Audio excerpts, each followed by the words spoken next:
चलो बच्चा, अभी हम स्टार्ट कर रहे एग्जाम स्टाइल क्वेश्चन, जिसमें हम डिस्कस कर रहे एमसीक्यू। तो सबसे पहला जो बच्चा है, we statement is correct about the bank reconciliation statement. हमें जो स्टेटमेंट है वो ध्यान रखना है, वो स्टेटमेंट सिलेक्ट करना है जो करेक्ट है हमारे पॉइंट ऑफ व्यू से, वो देखना है। तो सबसे पहले आपको वो क्लियर करना है कि पहला जो पॉइंट है वो ए है, it is contain the bank charges and standing order.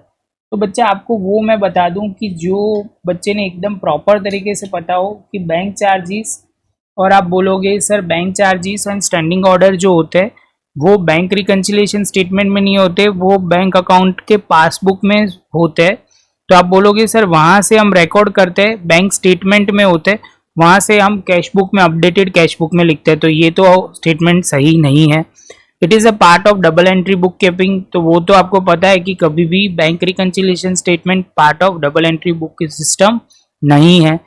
ये बैंक्स जो है, ये जो बैंक रिकंसिलिएशन स्टेटमेंट है वो it is prepared by the bank. Bank कभी भी नहीं बनाती बच्चा, उसका काम नहीं है। तो जो बनाता कौन है? Prepared by the trader. आप बोलोगे सर ये सेक्शन मतलब डी ऑप्शन एकदम परफेक्ट है। उसके बाद बच्चा यहाँ दिया हुआ है सेकंड पॉइंट। आप बोलोगे सर सीधा आंसर क्यों नहीं बताते? सीधा आंसर बच्चा मैं चाहूँ तो बता तो सकता हूँ, लेकिन इसमें क्या है कि जितना आप देखोगे समझोगे उससे आपको क्लैरिटी ज़्यादा आएगी, क्योंकि हर एक का एक मीनिंग है। क्वेश्चन कैसे फ्रेम हुआ है वो ध्यान से देखना। A bank reconciliation statement was prepared starting with the bank with the balance of bank shown on the bank statement। तो वो बोल रहा है कि सर यहाँ पे जो है बैंक रिकंसिलिएशन स्टेटमेंट में स्टार्ट जो कर रहे हैं वो बैलेंस से स्टार्ट कर रहे हैं, मतलब प्लस बैलेंस है, पॉजिटिव बैलेंस।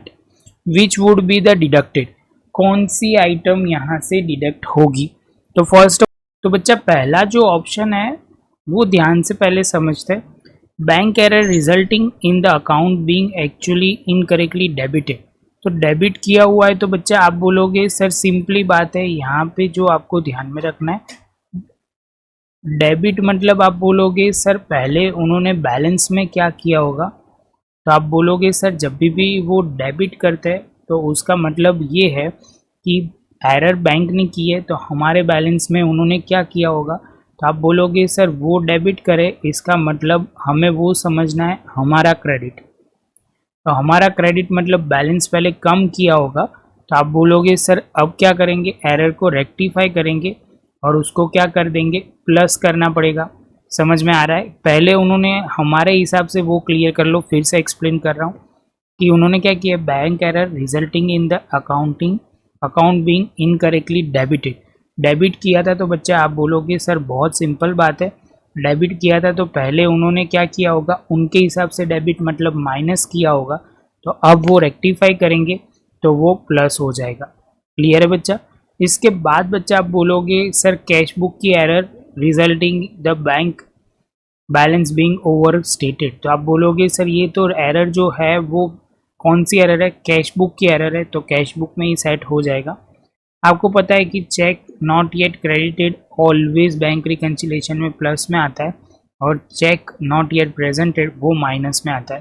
तो ध्यान में रखना है, ये डी ऑप्शन आएगा। सीधा भी लिख सकते हैं बच्चा, लेकिन समझ के करोगे तो इजी रहेगा। अभी हम आगे करेंगे नेक्स्ट लेक्चर में नए एक पॉइंट के साथ।